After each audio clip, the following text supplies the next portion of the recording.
Welcome back. This is War 1. We are going up against Salty. Starting out on path 2 here. This entire lane has been reworked. So now the nodes give placebo buffs. And this node in particular has Limber that you can prevent if you have a buff on you when you trigger a stun.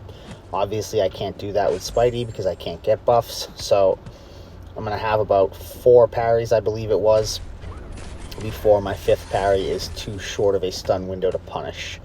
And anytime the node places a placebo buff on me, it's actually just going to pause my debuffs as if I dexed. So if you don't want to, you don't have to play Spidey that way. You can just play him like a normal parry 5-hit champ on this node. Well, only a couple of parries, but you don't have to worry about dexing back because the node kind of takes care of that for you. So just baiting a special out of this guy, and then I'm going to finish him off here. And he's going to go down. Ugh. And in section 2, I'm going to be on path 1.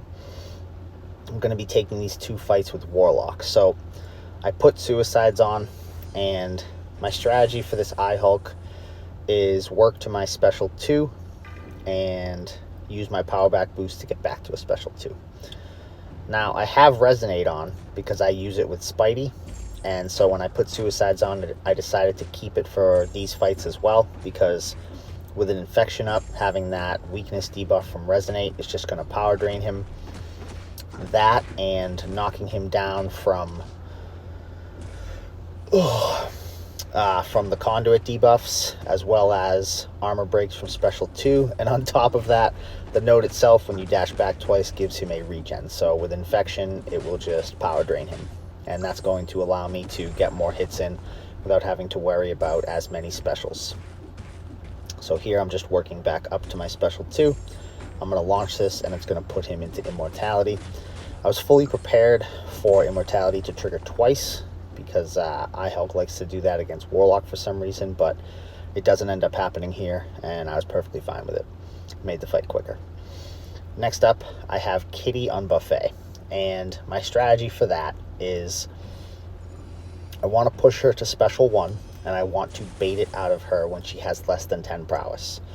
So anytime she throws a special, it's going to remove the prowess that she has, but if she has 10 or more with a Special 1, she's going to imply Incinerates through my block, and I don't want that. And if she has a Special 2 and she has 10 or more prowess, she's going to go unblockable, and I don't want that either. So I'm going to bait a Special 1 out of her, and then I believe I launch my Special 2, and that's going to push her past 10 prowess. So from that point on in the fight, I don't want to let her throw a special at all. But because she ends up being able to phase constantly, you have to kind of wait for an opening from that point on, because if she runs in, hits your block once or twice, and then throws a heavy while she's phased, you can't punish it, obviously. So here I'm just waiting for an opening. She ends up throwing 5 hits into my block, so that was my opening. I launched my Special 2. It pushes her to 11 prowess. So now I have to wait for another opening. I didn't have it there. She was still phased. But here, I end up getting it, launch my Special 2, and down she's going to go. So that was my last Warlock fight. So I take Suicides off, and I have Sassy on 48. Now, I debated about the gray boost to use. I thought I would use a Power Star 1. I decided against it. I put a combat regen on, and then I was like, I don't know if I want to use a combat regen. I ended up switching to an invuln. And in the end, I could have done this fight without a single gray boost, honestly. Even the combat regen would have been fine if I left that on. But I've only done this fight once before, so that's why I was kind of debating about which gray boost to use, because it was a long time ago, and I could not find the fight to give myself a refresher.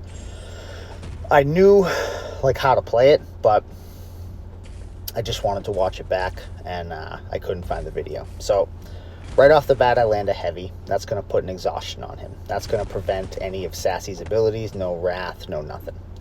However, the node is still going to give him power reserve or power efficiency. I don't know which one it is, but he uses 50% less power with his specials. So I don't want to hit him normal. I want to let my ruptures do a lot of the work.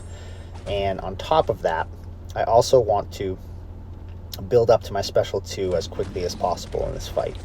And that is just in case my initial wither ends up dropping off. Like, just in case the AI doesn't want to play into the debuff pausing, I have a way to get another wither when I need it. So right there, I thought the falter was going to drop off by the time I made contact with him, and it didn't. I was upset that I made that mistake in this fight. Other than that one mistake, though, this fight goes super smooth. So I was pretty happy with it. So here my wither is getting low, but the fight is close to the end, so I decide to launch my special 2. And from this point on, I'm just going to push him up to his special 1, and the burst from the ruptures is going to finish him off. And next up, I have Doom on 54. So I've only fought Doom with Spidey once in this tactic.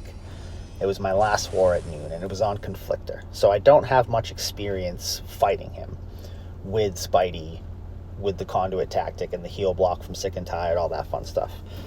But my strategy for this one is, I know once I build up my debuffs and I get the passive heal block, it will remove his unblockable ability accuracy, because that's part of the Sick and Tired tactic. So that means his specials will not be unblockable.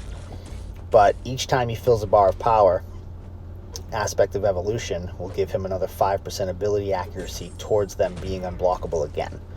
So I didn't want to risk that with pushing him to a special 2.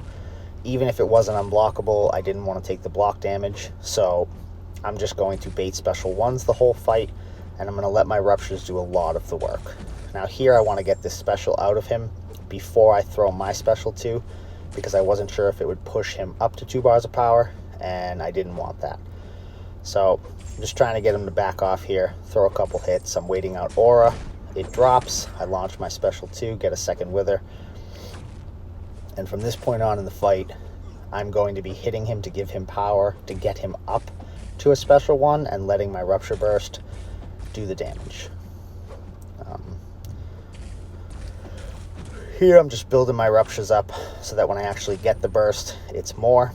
Get a couple hits in, pause the debuffs, build more ruptures up, and then here I'm just going to hit him to get him past the power threshold, and down he goes. And that was it for my war. So we ended up winning this one 150-1 to 150-10. So really solid fucking effort. I'm super happy with this first war of the season. And Battle Group 1 got a donut to start it off. So super happy about that as well. Good luck to Salty for the rest of the season. And thank you very much for watching.